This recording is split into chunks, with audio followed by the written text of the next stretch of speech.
Olá, vamos falar hoje de uma operação que é, segundo muitos, a doença neoplásica mais comumente diagnosticada na hematologia. Estamos falando da leucemia linfóide crônica, que é uma doença que acomete principalmente a população mais idosa, mas ela tem tido bastante evolução no seu tratamento nos últimos anos. E é isso que nós vamos ver agora no vídeo que inicia.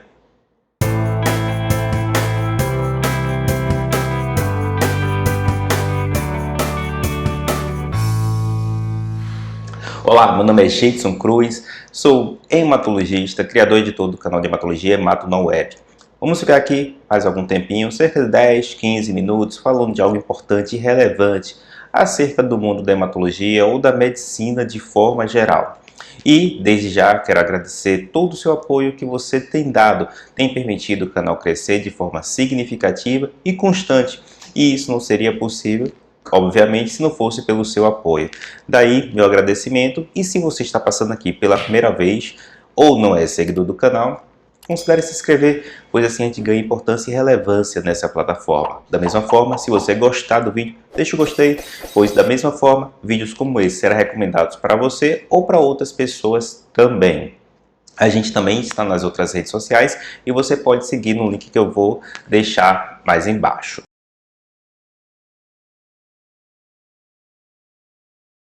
A leucemia linfóide crônica é uma patologia que, como afirmei na chamada do vídeo, é a doença mais comumente diagnosticada na hematologia. Ela corresponde a cerca de 1/4 de todas as leucemias.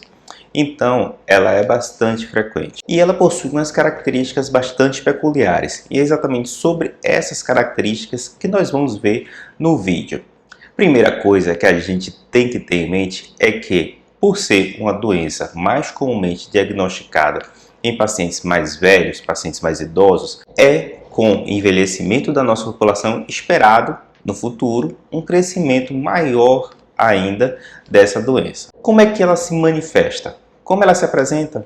Como é que ela é tratada? Vamos detalhar um pouquinho agora? Pois bem, a doença leucemia linfóide crônica ela é uma doença do grupo das chamadas linfoproliferativas. O que se caracteriza, revisando um pouquinho acerca desse tipo de doença. A doença linfoproliferativa, como o próprio nome diz, trata-se de uma doença em que a célula doente é o linfócito, que por algum motivo ganha uma capacidade anormal ou de se perpetuar, ou seja, uma imortalidade, e aí começa a se acumular no organismo de forma anormal, ou ganha mesmo uma capacidade de proliferação, fazendo com que ocorra o aumento anormal também dessa célula. A doença linfoproliferativa não existe somente a leucemia linfóide crônica, existem outras, inclusive os linfomas, que já foi tema de vídeo aqui no canal, e você pode passar e conferir aqui.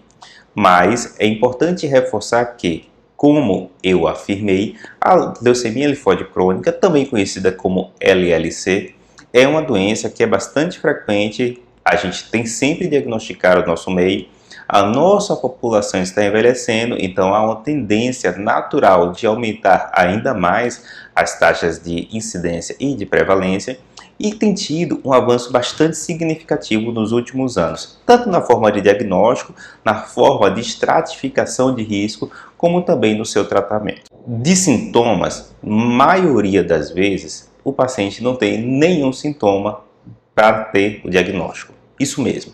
Não raramente, os pacientes possuem o diagnóstico de forma incidental, durante a avaliação rotineira por meio de um geriatra, por meio de um clínico geral, por meio de algum médico de outra especialidade, por causa de um pré-operatório, por exemplo, ou até mesmo em pacientes que estão no trabalho e fazem um exame periódico. E aí descobre a linfocitose, que é o aumento dos linfócitos, o aumento anormal dos linfócitos. Esse paciente deve ser encaminhado para o hematologista para que seja avaliado se essa linfocitose ela é anormal ou se é uma linfocitose reativa a algum evento que está ocorrendo naquele paciente. A linfocitose anormal ela é considerada quando há um aumento de mais de 5.000 linfócitos. Não é leucócito. Os linfócitos é bom reforçar, você pode ver também mais detalhes acerca dessa célula no hemograma, um vídeo que a gente já fez e deixou aqui também no canal. E lá a gente deixa bem claro quais são os tipos de leucócitos que existem. E um desses leucócitos são os linfócitos, que no caso da leucemia linfóide crônica ele está normal, acima de geralmente 5.000. Nesses pacientes eles devem ser submetidos a uma avaliação de clonalidade desse linfócito por meio de um exame chamado imunofenotipagem, que pode ser coletada do sangue periférico médio. Às vezes não é assintomático, o paciente começa a ter sintomas que é inclusive o que motiva ele a procurar o médico. Esses sintomas são bastante inespecíficos, tais como febre, tais como perda ponderal inexplicada, sudorese principalmente noturna, pode ocorrer também uma linfonodomegalia, o aumento dos gânglios linfáticos, pode ocorrer erupções na pele.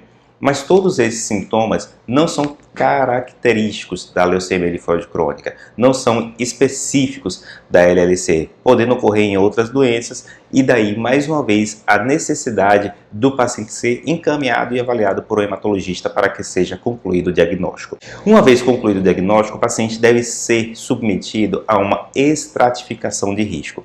Isso mesmo, o paciente, além de ser avaliado quanto à sintomatologia, e isso é bastante importante para que seja introduzido o tratamento, raramente, a gente vai falar posteriormente, o tratamento é introduzido em pacientes assintomáticos, mas a partir do momento em que ele é avaliado quanto aos sintomas e posteriormente avaliado quanto aos fatores de riscos, ele é estratificado em um paciente de alto risco, de risco médio ou de baixo risco. Esse risco pode ser utilizado o estadiamento tradicional, que foi descrito por Rai e por Binet, que ainda é muito utilizado, mas hoje, com o advento dos métodos moleculares, a gente também realiza, e é muito importante que seja realizada também, a estratificação de risco molecular. Ou seja, nós fazemos a avaliação de determinadas mutações para que, a partir daí, esse paciente seja classificado como alto risco ou baixo risco. Isso não necessariamente também indicará o tratamento no curto prazo, mas uma vez sendo indicado o tratamento, pode orientar por qual caminho o médico deve seguir para tratar. Isso mesmo, existem determinadas alterações moleculares que são consideradas alterações de pior prognóstico, ou seja, de maior risco da doença avançar nos próximos meses, nos próximos anos. Que são alterações como a deleção do 17p, a presença do gene TP53 ou ainda a presença do gene da imunoglobulina não mutado. O contrário, ou seja, a presença do gene da imunoglobulina mutado, a ausência do TP53, o 17p, geralmente carrega àquele paciente um bom prognóstico e um risco menor. Não significa que não haverá progressão da doença, mas o risco é menor. E é exatamente isso que o médico avalia na hora de indicar o tratamento. Isso por quê? Porque além dos sintomas, além da idade e principalmente além da avaliação clínica bastante minuciosa, que a gente vê se aquele paciente ele tem condições clínicas de seguir o tratamento, tudo isso deve ser avaliado no contexto geral do paciente e da sua família para indicar o tratamento. Isso quer dizer o quê? Quer dizer que, além dos sintomas, a gente deve avaliar se o paciente tem condições de realizar o tratamento, ou seja, se ele suporta o tratamento. Se é um paciente mais jovem, ele pode suportar a quimioterapia, coisa que o paciente mais idoso pode não tolerar, e isso vai fazer com que uma indicação de determinado tratamento possa ser utilizada para determinado grupo de pessoas, enquanto outros não. Felizmente, a leucemia linfóide crônica teve um avanço significativo nos últimos anos, permitindo que muitos pacientes que antes seriam submetidos a tratamentos que seriam verdadeiramente pouco eficazes, hoje possam ter uma sobrevida maior e uma qualidade de vida bastante considerável. Isso porque, muitas vezes, medicações são utilizadas por via oral, isso mesmo, fazendo com que pacientes não precisem, por exemplo, de infusões em salas específicas de quimioterapia. E isso permitiu um avanço bastante considerado na qualidade de vida desses pacientes e também na facilidade de tratamento, haja vista que hoje muitos pacientes tomam seus remédios em casa. Uma outra coisa importante, o paciente que tem determinadas alterações moleculares, esse paciente a gente sabe que pode responder mal à quimioterapia. Então a gente pode lançar mão de determinados agentes mais novos, como é o caso do ibrutinib, do acalabrutinib, e do venetoclax, que são classes terapêuticas mais novas e que hoje permitem a gente fazer por via oral um tratamento que é seguro, eficaz e, claro, permite o paciente usar em casa, no convívio da família e com boa tolerabilidade ao tratamento. Como é que é a estratificação de risco do paciente com LLC? Primeiro, o paciente tem que ser avaliado se ele tem condições de tratar. É o que a gente chama de fit ou não fit, ou seja, se ele não é frágil a ponto de não suportar um tratamento que tem uma toxicidade maior. Outro aspecto que deve ser avaliado são exatamente as características clínicas moleculares, pois não adianta a gente fazer quimioterapia se um paciente tem mutações do gene TP53. Então esse paciente deve ser submetido a um tratamento distinto dessa modalidade de tratamento, pois ele tem grande chance de não responder legal ao tratamento quimioterápico. E isso também deve ser considerado na escolha do tratamento. Hoje nós temos moléculas mais novas, como é o caso do ibrutinib, acalabrutinib, do venetoclax, que são todas moléculas de utilização mais recente, de resultados de pesquisas mais recentes e que têm mostrado uma segurança, uma efetividade e, claro, permitindo que pacientes com LLC tenham uma sobrevida mais prolongada.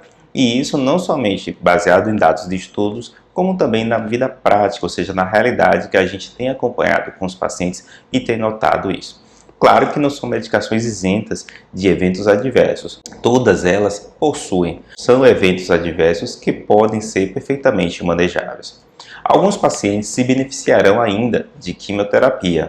E esse tratamento é baseado principalmente em rituximab, que é um anticorpo monoclonal, que também é utilizado no tratamento de linfoma, e moléculas como fludarabina, ciclofosfamida. São regimes ainda bastante utilizados, principalmente naqueles pacientes que são mais jovens e que têm uma boa aptidão física, ou seja, têm uma tolerabilidade prevista adequada àquele tratamento. Não é comum a gente indicar transplante de medula óssea nessa população de pacientes, já que são pacientes mais idosos ou então não possuem doadores e os resultados não são tão promissores assim no transplante de medula óssea.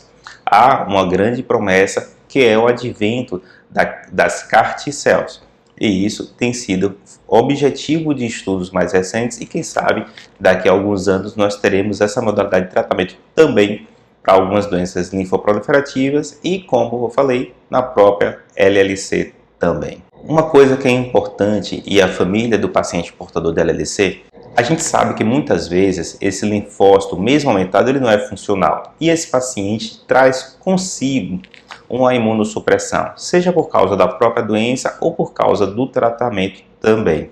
Então esse paciente está suscetível a determinadas infecções, mais comumente do que em outras situações clínicas.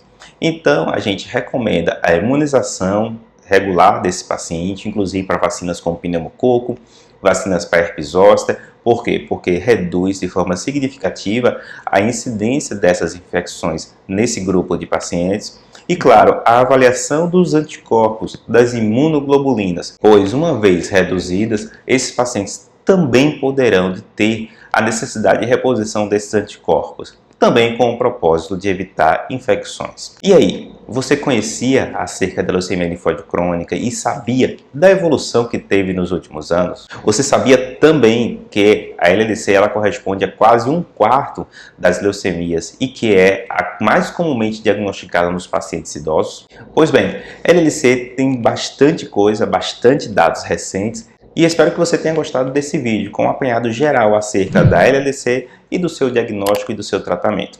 Claro que você, gostando do vídeo, você pode sugerir mais temas aí. Basta você anotar nos comentários. E aí, quem sabe no futuro a gente não está comentando aqui de um conteúdo que você sugeriu. E tudo isso não seria possível se não fosse pelo engrandecimento do canal, graças a você, a quem eu sou muito grato por ter nos acompanhado esse tempo todo. Fica aqui mais uma vez, muito obrigado. Desejo que vocês fiquem todos muito bem e até a próxima.